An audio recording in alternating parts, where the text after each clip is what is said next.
South America, and we basically have no home. We sold our home in the California Bay Area back in May, and now we've reduced down to everything except 6 pieces of luggage and a car. And we're basically just driving around and hopping from Airbnb and enjoying the freedom that we've achieved because of financial freedom from my apartment buildings and from my joint ventures. So that's kind of my life right now. I'm not going to say that it's completely luxurious because I am working very hard. It's just that we're able to live intentionally and we're able to live as we wanted to and travel where we want to go, when we want to go, when we want to do it, and under our own terms. And so if that's compelling to you, then listen to our story and then maybe you can make that exactly happen for yourself as well. So I guess just starting out, I was just like every other corporate employee. I worked for an engineering consulting company and thought I was going to be an engineer for pretty much my whole life. And I started to get disillusioned once I understood how much profit my clients and my employer was making off of my efforts. I was working in oil and gas, and so I just got disillusioned that I was saving the company and creating value for the company in the order of like millions of dollars. And I was getting paid about 40 or $50 an hour. And as soon as I did that calculus, I kind of realized that this just doesn't seem fair. It doesn't seem right. And so what I did at that point in time is I made the decision right then and there that I needed to do something to be in the business of myself. I needed to do something that would allow me to be able to create income that whatever energy I put into it, I got the exact or direct benefits from it. And so, I started doing a bunch of self-development with the help of my wife, and found real estate investing after reading Rich Dad, Poor Dad and going into Bigger Pockets and doing that out of intention, right? So at the time I was doing Dave Ramsey stuff and just trying to save up as much money as I could. And before real estate, I was just trying to do the stock thing, right? Like you save up a whole bunch of cash and you hope that you can live off of 4% of the seed and then not spend it all by the time you pass away, right? That was the goal for me.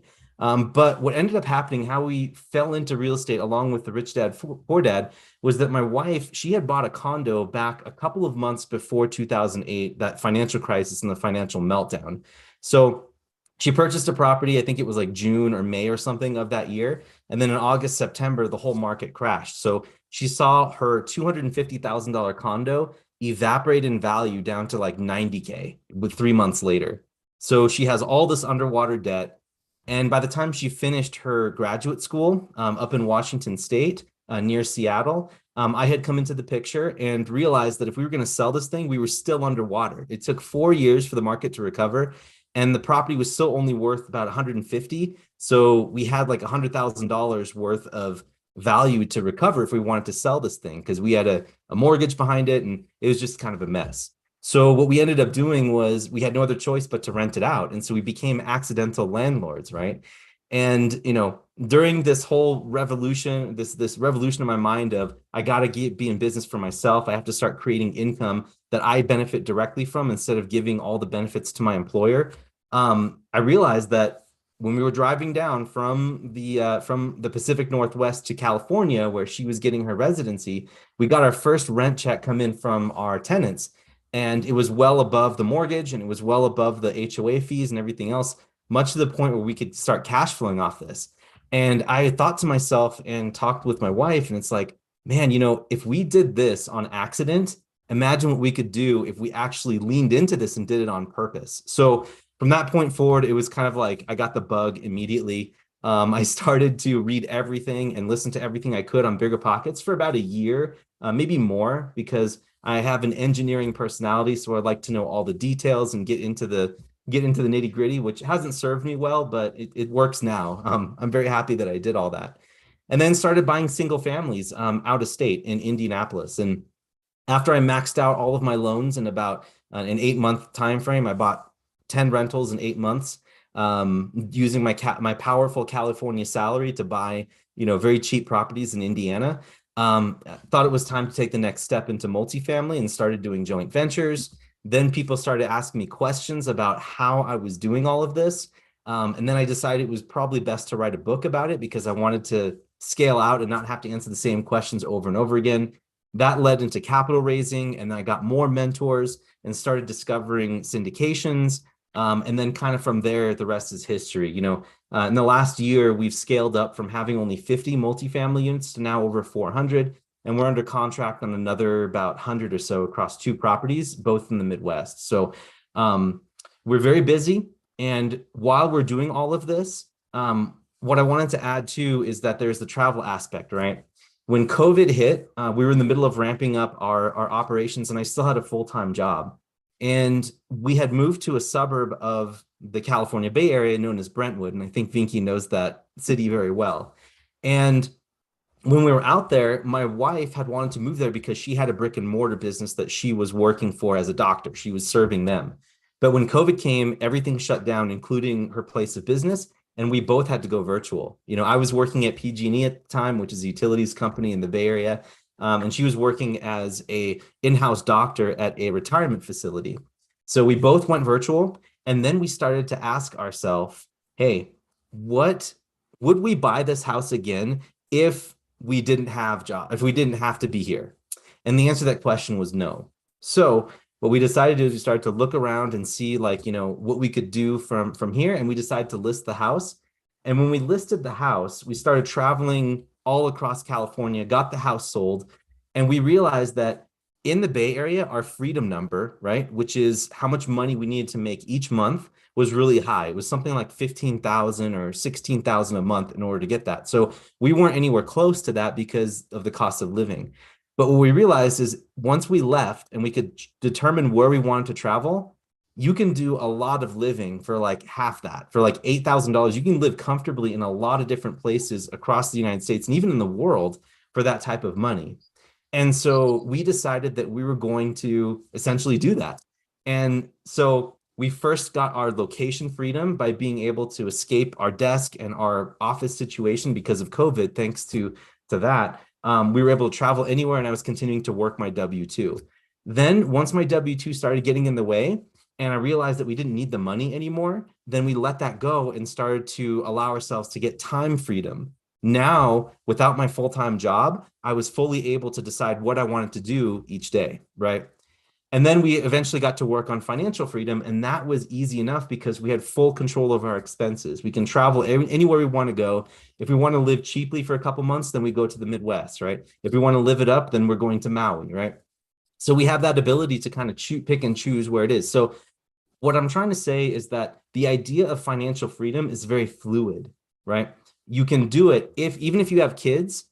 You can start to try to do this if you want to live like in the summer in one place that's maybe cheaper. If you're renting a house, right? Like maybe you reduce all your possessions to all the essential things and then start moving around. You have to be very committed to it. So it's a lot easier if you don't have kids, but it's still possible to live in some degree like this.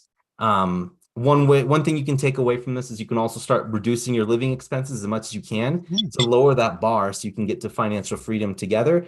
But I just hate having people look at the term financial freedom as a giant mountain that's like right in front of you, and you're looking at the base of the mountain and you're looking all the way up at this peak and you're trying to like figure out how the hell you're going to do this. But what I would encourage you to think about freedom in a couple of layers or degrees of freedom, right?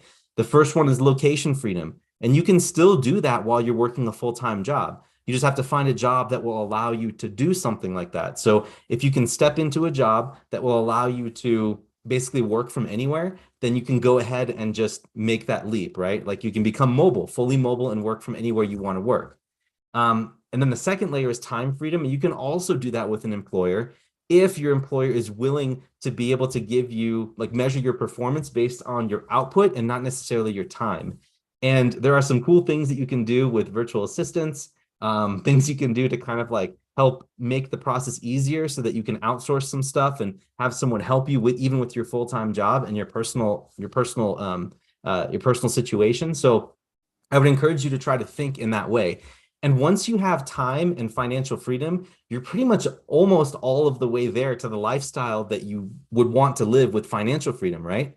Yes, you have a job, and you got to work a few hours a week or maybe 10, 20 hours a week, but you're pretty much already there. And most people that are financially free work that amount of hours anyway or more, right? So I just wanted to get you guys out from the from the mindset of saying, oh my gosh, I gotta look at this giant mountain of financial freedom. I gotta work really, really hard, save tons and tons of money. It doesn't necessarily have to be like that. Okay. And so with that, I wanted to add just one more thing for those who are working a full-time job and trying to build a side hustle right now. I have a little bit of advice for you. In addition to thinking in the degrees of freedom and trying to say, okay, my first goal is to get location freedom. How can I do that? Start interviewing for employers that may allow you to do something like that, get some skills, right? Like go to school, take some coding classes or whatever you need to do to get to that level. That's one thing that I recommend. But the second thing is in order for you to start any side business up, Vinki and I have been working really hard at this for a very long time. Vinki's been, part of the mastermind group that I've known for 4 years, I think, or, part of Vinny's tribe. And we both have been working very hard at what we do. And in order for someone to be able to take a side hustle and translate it into a full-time job, I think you need the 4 C's. And the first C is consistency. The second C is coaching. The third C is clarity. And the fourth C is connections or network.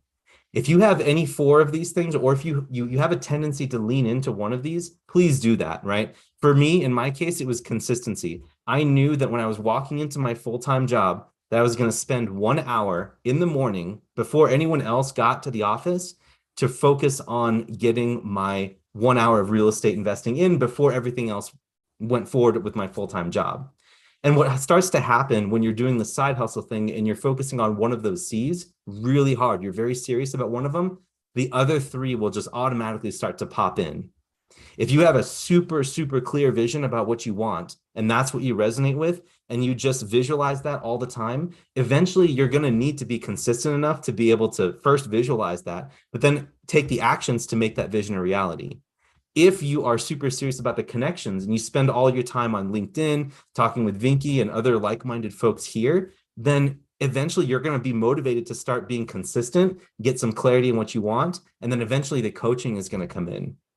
And then if you're really serious, right, and you're willing to put money and time in and invest that with a coach is going to force you to do those 3 things, which is the consistency, the clarity, and the connections. And they'll even provide connections, which is what kind of happened automatically with me and Vinki when we started our mastermind together with him. And then since then, we've taken off like rocket ships. So that being said, guys, I think the 4 C's are super important. So are the 3 degrees of freedom. That helps give you the context to how to frame your goals. And then the 4 C's are the ways for you to execute them. So pick one of the C's, lean into it. I know you have a job. I know that you're all busy and you have stuff to do, but pick one of them, right? And be really serious about it. Whatever resonates with you. And you'll ride that out to success and it'll just become a part of who you are. And that's pretty much it. So that's my story. And we've been able to do that. We've been traveling for about 14 months now, my wife and I, ever since we sold the house. And we've been to over 40 different Airbnbs. And we are just loving life right now because we have full control of how we live, where we live. And as long as we have a laptop, a camera, a microphone, and a Wi-Fi connection, we can continue to do our jobs, which is what we do. And we just love the life that we've created for ourselves. So thank you guys for listening to my spiel. And Vinki, I hope that has added value and inspired others to maybe think about doing something like what we're doing right now. But just wanted to put that out there. So thank you guys for listening. Wow, amazing story. It was very awesome, Derek. I loved it. You were talking about the 4 C's. So I'm just going to ask you a couple of questions regarding the 4 C's, right? Yeah. So you said consistency worked for you because you picked one of the 4 C's. So I'm going to dwell on that a little bit now. So how do you know which thing will resonate with you more? Because there are like jillion coaches out there, right? If somebody wants to find a coach, so the other 3 C's will fall into place for them. How would they figure out which is the best coach? So if you can shed some light on that. Yeah, I think, the other 3 C's. Of course, that's a great question. I think that we all have a personality tendency to move towards one of them. Like if there's ever a goal that you have that you've wanted to achieve, how have you achieved that in the past? Like for me, it was putting in time. I would say, okay, I got to achieve X, Y, Z. I'm used to working really hard, even if I'm working inefficient. All I know is that time equals effort, and then effort equals results. For some people, they may be smarter than that, or they may have a different approach and say, you know what, I just need a mentor. I need someone to teach me how to do this type of thing.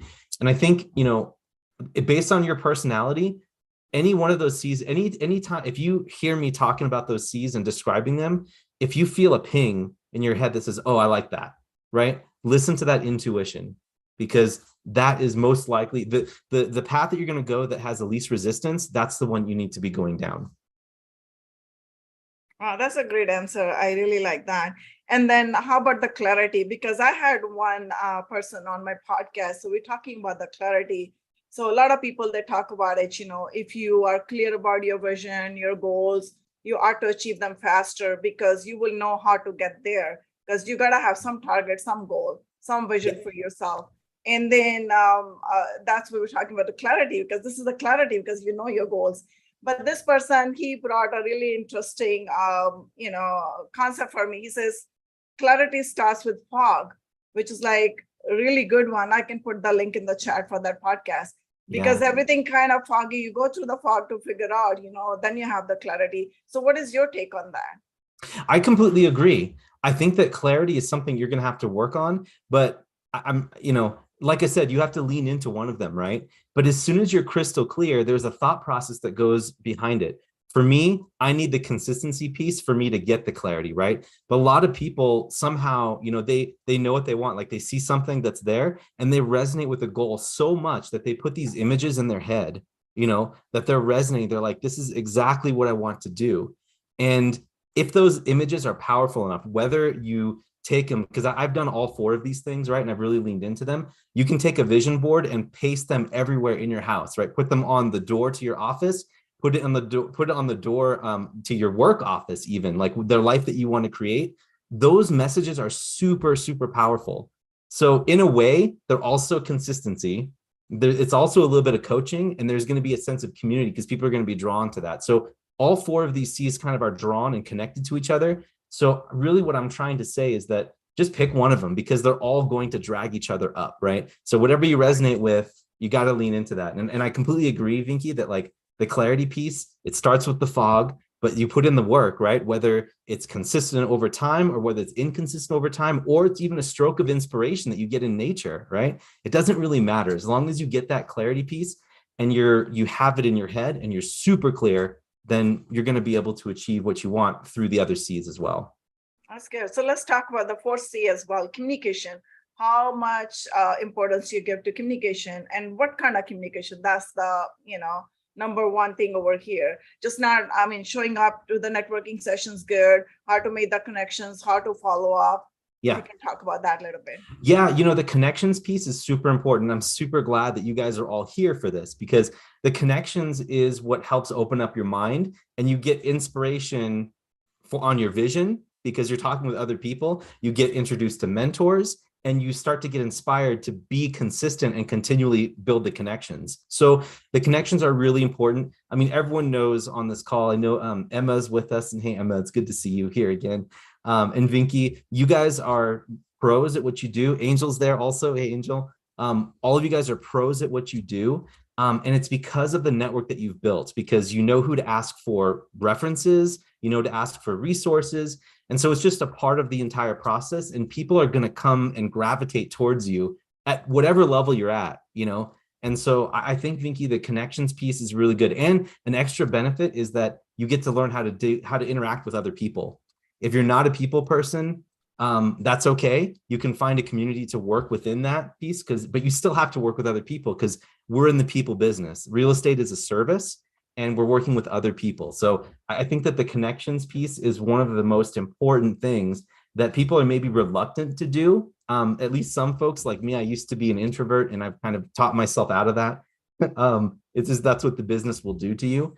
And so I think that connections piece may be the last to come, but it may be also the most powerful, because you can find partners in this meeting, you guys, people who are starting out, like that's what ends up happening. You end up going into a mastermind, and you have a coach, and you find connection, you get people that are thinking the same way, and you work together on something. Wow, that was really great, Derek. I thank you so much for that insight. Yeah. I'm going to open it up for everybody. Please ask your questions, whatever you have in your mind to Derek.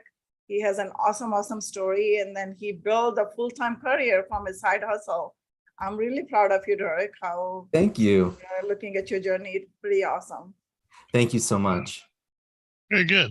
Hey, I think your method of leveraging your full-time job into an entrepreneurial situation is extremely smart.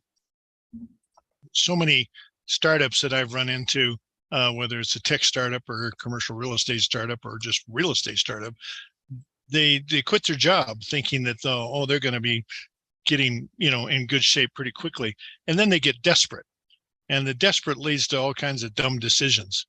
And sometimes if they're doing anything in syndication or raising money, usually that means that they commit some sort of an SEC violation. So I think it's extremely smart for you to encourage people to leverage their full-time job if they have one, or some current cash flow, and do that. Now, specifically, it sounded like you used your credit and your cash to buy your first several doors, right? That's correct. Yep. Are you still doing that, or are you raising money to get to the point where then you're getting more loans to buy more? Yeah, we are very much getting away from using our own money and our own credit, and very much using other people who want to be involved, right? Like we have key principals, people that get involved, sponsors who help with that. But generally, most of the loan products that we're getting in when you get up into the higher levels are what's called non-recourse, which means that the lending consequences are based on the property itself, and you don't have to sign personally unless you go through bankruptcy, or there's a couple of other bad boy carve outs that are there. But in general, yeah, we're trying to get away from that from using our own credit and cash. But we still do, because we believe in our deals a lot, that we use our own cash to invest alongside of our investors. Good. Well, that gets your skin in the game. That is, everybody believes it. You got some skin in the game. You're not going to walk away from it very easily. For sure. I'm big on that, since I'm a broker for loans, is to use as little equity as possible and as much debt, even though the debt is often recourse, that it's the cheapest kind of money. Yes, absolutely. And people forget too, well, I think people understand when they're doing the underwriting, if you can borrow more money, like if you're, for instance, you need to raise 40% down, right, on a very risky deal, let's say, you do something like that versus a 30% down situation. When you raise that extra 10%, you're diluting the returns for the investors who are in the deal. And so it can push the deal from something that's attractive to not attractive, right? Because the more cash that you have from the beginning, depending on the dynamics of the deal, it may not make sense if you bring more money in as a down payment. That's interesting, because it usually creates a better situation from the loan. And so could you explain that a little bit more? That I hadn't really run across that. Usually if you raise money and you're getting a smaller loan, it usually winds up to be a better cash flow. The way that I look at it is, okay, let's put it this way. Let's say that you have a down payment for, it's a $10 million property, and the down payment is 2.5 million, right? So you can bring in $2.5 million worth of, or let's call it 300 or 3 million, just because that's, with the closing costs and everything. You bring in $3 million worth of investors, but then if you have to raise an extra 1 million for rehab, right, to do the rehab with like a stabilized loan or something like that, then what ends up happening is you are diluting the shares, because you've got to bring more money to the table for the same return. I see what you're saying. But but for instance, if you borrow the capex, or you have a way to increase your loan to cost on a project, then the people that are in the deal, while you could make an argument that it's riskier because you're taking on more debt, those returns will be higher, because the people that are in the deal, they have more of an equity slice for their cash contribution. Sure. Yeah. Diluting an investor is correct. It's an unhappy situation. And you usually hear about it like a lot of groaning and saying, hey, why are we doing that? Why didn't we do this right off? And that's one of the things that I always had with home loans, It's like in the last week, they're calling up every day and says, oh yeah, we're going to need this. We're going to need that. We're going to need that. It's like, why didn't you just have a checklist? And we'd done it, 3 weeks ago or 4 weeks ago, instead of this hurry up to the table garbage. And then of course, then that could cause delays too. And your lock-in goes away. So Right. I like the idea of knowing, and in finance options, which you can see right under my name, I have a whole list of all the things that usually companies, direct lenders are going to need. And I've delineated between what is normal and what is possible. Cool. But it's always better to have all of them. And then you could use that for the current lender, or you could use it for the next round, because some of it is just, own personal information. Sure. But you also learn about interesting things that have to do with the properties themselves. If you don't have anything that could have created an EPA kind of situation, you may not need a phase 2 environmental statement. Mm-hmm. Okay. But, if you happen to, like at the last minute, and I say, wasn't there about 10 years ago, wasn't there a salon on this property that somebody discovers, and all of a sudden, bam, you're 2 months out from the loan again. We've actually had to do that one time on a property, like one of our very first properties we had bought it cash from a wholesaler. We had bought a property in Indiana for $25,000 a door, something ridiculous like that. But we knew it needed a lot of work. And so we put a ton of work into it. And we, being new, right, this is why you work with syndicators that have a track record and a long history, because they've been through these experiences. We didn't even do a phase 1 because we had 15 days to do due diligence in true single family wholesaler style, right? Somehow these single family guys had gotten a hold of this 18-unit listing in Indy, and we were dumb enough, because we've done business with them on the single family side. And I was like, yeah, we need to get into multifamily. This is a great deal. Let's do it. $25,000 a door. Okay, we can figure this out. And what ended up happening was we got it, and you guys, we learned everything. We learned everything what not to do on this deal. Yeah, right. Here's what happened. Here's what happened, right? We got into this thing for $350K. We knew there was $500,000 worth of work because there was a roof that needed to be done. We needed to turn all of the units, spend about 10 to 15K per door to get them done. We had to replumb, and we had to submeter all the electrical, right? And we had to kick everyone out.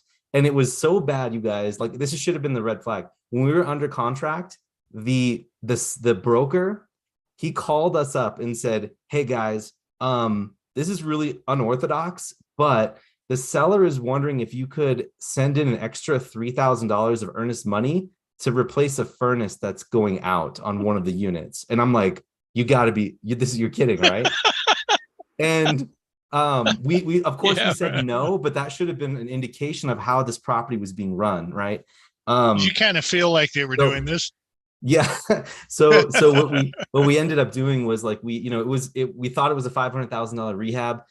We had no boots on the ground in Indiana. It was all of us California guys like trying to do this, and we were using my property manager. One of my partners, which I didn't know well, right? I knew the other two, but this third partner I didn't know, or this fourth partner I didn't know very well. He went out to Indy without telling me and fired my PM on our behalf. And now we had absolutely no one. So he was going on Craigslist trying to find property managers to bring in, and just like without telling me everything, right? Turns out one of the property managers that he hired was actually a contractor, and he held one of our tenants at gunpoint. The police was there. It was awful. And then once we finally got everyone out, it's not over yet. Once we got everyone out of the building, okay, we're bleeding cash because, obviously we're paying the loan on this thing. We've refinanced it to try to do some of the turns. There is no one in the building at all. We're trying to do sections of the building. The people that we bring in, obviously, since we don't live there, right, are coming into the contractors that I don't know, that my partner went out to go get. He went and got them, brought these people in again from Craigslist because he didn't learn his lesson.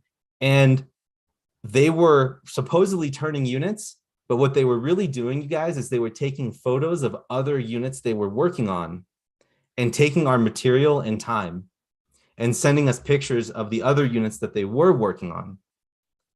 And so basically probably with your materials. with our materials, with our paint, flooring, trim, everything. And so that contractor made out well. And then once we found out what happened, because one of us went out and looked at it and there was nothing there, we had spent about 150 grand on this guy before figuring this out. So that pushed up our costs, right? Now we were at a point where we were pretty much underwater, because if we finished the rehab, we wouldn't even make any money. And we were very close to just saying, you know what, screw it. Let's go back to the wholesalers and they can deal with this. But we stuck with it. We raised private capital, even though we had no experience doing it, and tried to convince people that we'll pay them an 8% note to finish the project out. And we did. And now the project, we finally got a refi back in December of 2019 or 2020, I think. I can't remember which year exactly. It was kind of a blur. And when we got the refinance, we finally paid off all the investors, right? And made a little bit of a return for ourselves. And then the property started cash flowing. But man, it was such a pain. I learned so much about who you should work with, who you shouldn't work with. This is a great story. Is this in your book? It is not, because it happened as it was going. And I didn't know how it was going to end. So, well, you should write it up in a blog or something. Oh yeah, it's gonna be the second book. The second book that's in making. That's where he's gonna do it. We have another question for Nathania. Oh, sorry. Go ahead, Emma. You have a question? Oh, okay. Sorry, I thought you were gonna ask. Okay, there's another question from Nathan, right? Nathan, yep. And he's asking that he wanted to start in real estate. So if you have to start again, how would you find the right market to invest in? And if you do not have the friends or family circle to support you? Yeah, really good question. I think that, there's a lot of ways to think about this. And I'm sure that you, Vinki, Emma, you also have an approach, and so would is Angel still? Yeah, Angel's still here. I'm sure you guys all would have an approach as to how to do this. But my thought is start with some criteria. Like first, know what you want. Like, do you want appreciation? Do you want cash flow? Do you want a mix of the two? And start to look at markets that offer those types of things. Also understand like what you have to work with. Do you have cash? Like how much cash do you have? Do you have like 100 grand to work with? If you do, then maybe you're looking at 2 or 3 houses in the Midwest, or 1 in Texas, right? Or 1 or 2 in Texas. And so you got to start looking at like what resources you have to work with.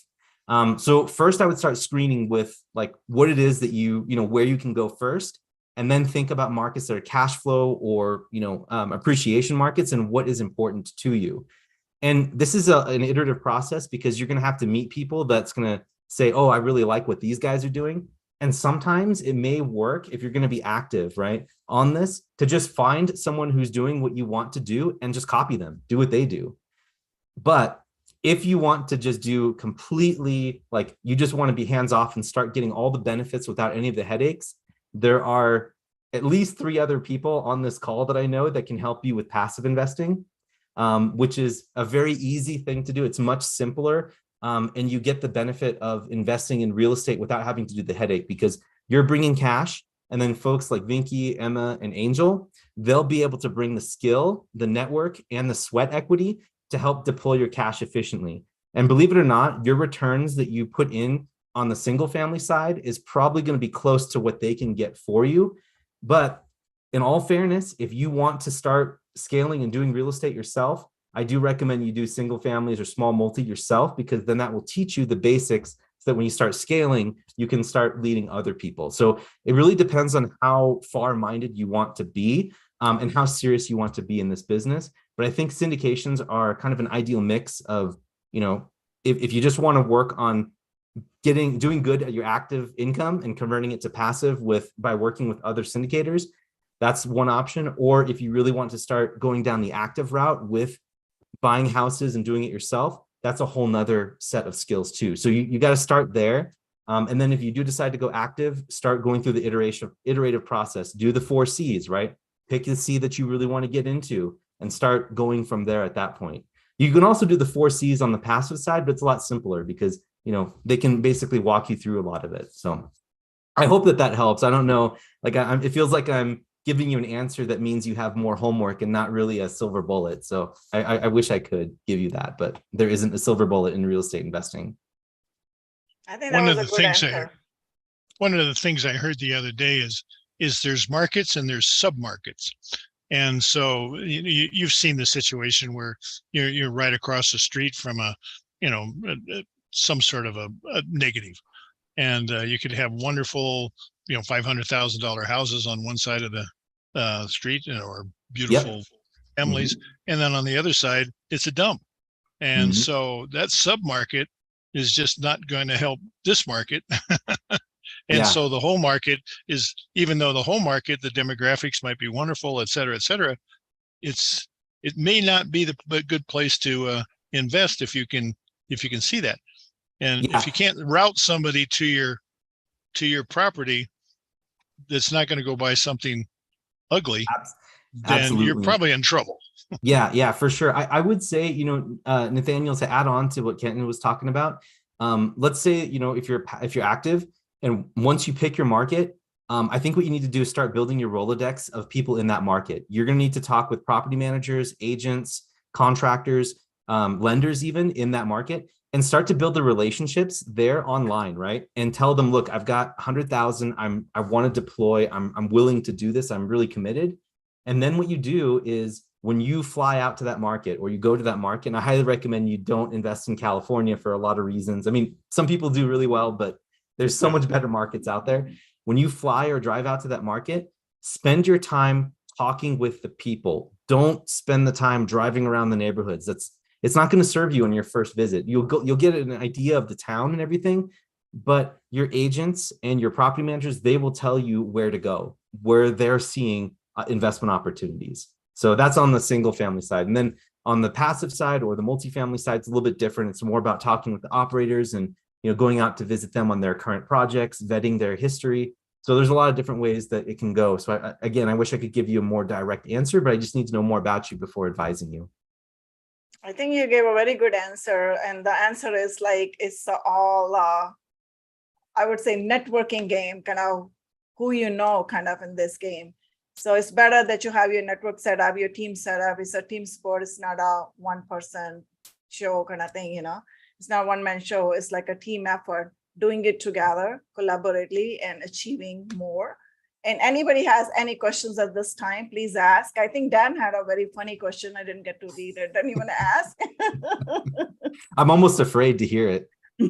I was asking about, you mentioned some dude holding another guy at gunpoint, and that sounds handy. How do we get in touch with him?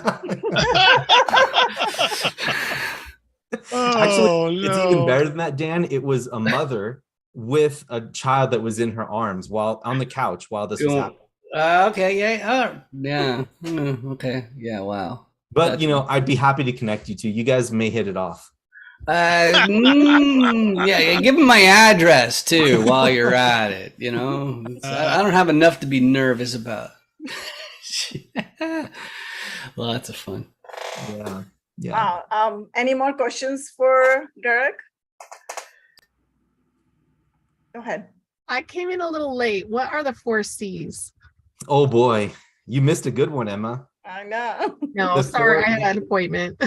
It's okay. I was telling everyone that the 4 C's are what people who are doing side hustles that want to convert any type of entrepreneurial business into their full-time should start looking at. And you should lean into one of these 4, just because the other 3 will come naturally and are required for success. It's consistency, number 1. Number 2 is clarity or vision. Number 3 is coaching or finding a mentor. And number 4 is connections or network. And you have one of those. If you just pick one of those 4, because let's face it, when you're working a full-time job, it's really tough. You pick one of those, you lean into it really hard, and then the other 3 will just kind of follow over time. And that's when real success starts to happen. Those are good. I feel like I struggle most with consistency, even though I feel like I'm really good at 2 of the others. Consistency, it feels like that's what'll kill you no matter which of the other 3 you're good at. That one will take you down. Like a lot of people think of consistency as like a daily thing, but honestly, Emma, like if you're doing the right things over the course of a week, I would call that consistency also. And I know that you work hard, and I know that you're consistent at what you do. You just have a lifestyle that allows you, or maybe even forces you to not have to have the same thing happen at the same time every single day. So that's kind of my take on it. And that's the spirit of it, is like whatever consistency means to you. For me, it was, I had to be in the office and I wanted to beat the traffic. So I'd much rather spend my time working or being in the office rather than being stuck in traffic, right? So I beat everyone to the office, spent my hour there, and that was a day. Even if I didn't have anything to do, right? I was like, I don't even know what I'm going to do today, but I had the willpower to show up and just be there, even if it was to plan out what I was going to do tomorrow. That's what that was. Okay. Well, there is a quote that tenacity can beat talent every day. Oh yeah, I love that. Yeah, my kid's piano teacher has that on her wall. Hard work beats talent every day.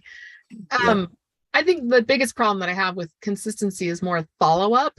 So I feel like, I show up to my meetings every week. The ones that I'm hosting, I have meetings like this that I show up to consistently. I'm on social media every day consistently, but following up with people, like if you call me, I'm like, sweet. But if you make me call you, it's not going to happen. Well, Emma, this just may be me. And I think this is natural. This happens with a lot of people, but if you put tools in place, you won't have to deal with that anymore. Like so for instance, do you use ActiveCampaign or do you have some sort of CRM? My husband's using ActiveCampaign. He's learning his way around it for his little capital raising side hustle. So I'm letting him, he's an IT guy. So I'm letting him do it first. Got it. I use Syndication Pro, so it's kind of a CRM. Perfect. Okay. Yeah. So you might be able to use your CRM. You may be able to hook it up with Zapier and then have Zapier automatically schedule like a 15-minute block for you to call someone, right? Using Calendly or, something like that. So there's always a solution because I suffer from the same thing, Emma. So sometimes when you have to make up for one of these C's that you don't have or you're not strong on, you can use technology to help supplement that. And that's what I've been doing there's no other way I could keep it together without having technology, like reminders. I live my life on my calendar. And as soon as like, I don't look at my calendar, I am lost. Like I can't like, I have no vision. I have no guidance for the day. Yep. So that's just the way it is for me.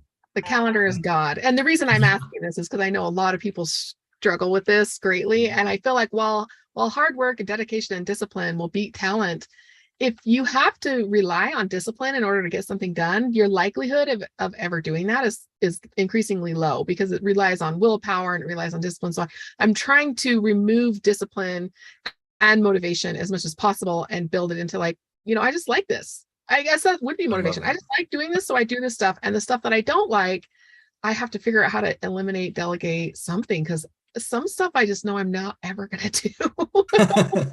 Yeah. Well, I mean, it's very easy. Like the way I would think about this for your situation is like, okay, I like talking with people about real estate investing. So I'll give people 20 minutes of my time. I'll open up, I think 2 hours or 1 hour a day is enough. And then after that, I'm done, right? Like that's what fills my cup, right? So what you could say is, all right, well, I'm going to open up 1 hour a day for a certain type of meeting for like any investor to come in as a general intro, totally free, right? 20 minutes. And whoever gets in my slot those days, that's great. That way you don't have to put any discipline into it. You have it designed right there. And if you need to make changes, you can always reschedule them, right? And put them anywhere you want to go. So yeah, I think you understand all this, but I really geek out on this stuff because it's the only way I'm able to keep it all together by doing what we do, just with just me basically with 400 units. So nice. I think it's kind of a reassurance to making sure that whatever you're doing, you're in the right space and you're kind of consistent with your efforts. I think there's a lot of noise all around us too, and then you're getting dragged all over. Actually, it's true for me. I kind of derail so many times during the day and trying to bring myself back. And sometimes I think by the end of the day, oh, did I accomplish something today? But then I feel like, no, I think I'm doing good. I'm going to keep on going. Yeah. So I tell myself, no, I'm consistent with my efforts. I'm going to keep on going. I think that's what makes a difference too, actually, I wanted to add one last thing, because I don't know how much, I think we have just a couple more minutes left before the networking. But what I wanted to add was, and I think Angel, Emma, Vinki, you guys can test, basically testify to this. But what really drives all this is mindset. And if you're not investing in your mindset this entire time, like while you're doing this, by listening to constructive things and surrounding yourself around positive people that challenge you and, give you energy, a lot of this stuff is going to be way more harder than it needs to be. One of my favorite books is Who Not How. And my next favorite book is called Gap in the Gain. There you go. Vinki's got it right there. My next favorite book is called The Gap in the Gain. And what I want you to do right now, for those who maybe feel overwhelmed or like, don't know how you're going to achieve all this, think about the gap and the gain. And the central message of that book is there's two ways of thinking from the present moment. You can have gap thinking, which is basically saying, okay, I want to be at a certain point in time. Like I'm seeing all these people doing these amazing things. I'm lacking that. And so I have to work really, really hard to close that gap, right? And it just seems overwhelming. And so when you're making these decisions and trying to set goals, it's like you're making decisions and taking actions based on things you don't have. Alternatively, you can stand where you are right now and go into the gain thinking, which is looking backwards. And you look back at how you started this journey and how far you've come and what you've learned and the person you've become. And then you can look at that and be grateful for all the amazing things you've done and take that and extrapolate that forward. By looking at it from that direction instead of the things that you're lacking and where you want to be in the future, take a look at you as a person, your track record, and how fast you've moved, right? And how quickly you've changed your mindset and started taking action. Just project that forward, and you'll see that it's a much easier and much more satisfying way to set goals and keep your mindset positive during this whole process. Because really, these syndicators, like me, it really is a very tough business. It's very hard. And we face rejection all the time. We face challenges. We face issues with lenders, tenants. And then we also have successes too, right? We have full cycle deals that sell. We have unexpected surprises that are awesome, like maybe a lower interest rate or, something like that happens, or a refi appraisal goes higher than you thought. Like those types of things happen, but it's really hard. And the underpinning is the mindset to stick with it. That's with anything in life. And so I think that if you can do that, even if real estate investing isn't right for you, if you're investing in your mindset, that's universally translatable. That will be helpful for you no matter what you do going forward. So anyway, I'll get off my soapbox. Maybe I've had too much coffee today or something. I think that was really good. I like the last comment that you made, because it's really important what you focus on. Because if you're looking ahead of you and then you're always thinking, oh, that person's ahead of me, I'm not achieving that, I'm not there yet, you're just attracting that, I'm not getting there. So true. Versus if you are looking your journey up till here and you're thinking, oh my God, I should give myself credit, I'm here in this much time, I have accomplished this much, you're attracting all the accomplishments. So it's like mindset again, what you focus on, you're gonna get that. I love that. Yes, awesome. beautiful. Thank Very you so well said, much. Vinki. I think I'm taking notes from you now. Yeah, it was a really insightful session today. I'm pretty sure everybody have enjoyed it as much as I did. And one time again, thank you everybody for here. We're gonna break out into the smaller rooms now, so we get to know each other a little bit more. Once again, I'm a real estate investor. I always have some deals, and if somebody's looking for it, please feel free to reach out if you wanted to invest and make some passive income. So I'm gonna stop the recording now. Yes, and I'm gonna put you in the breakout rooms. I'm gonna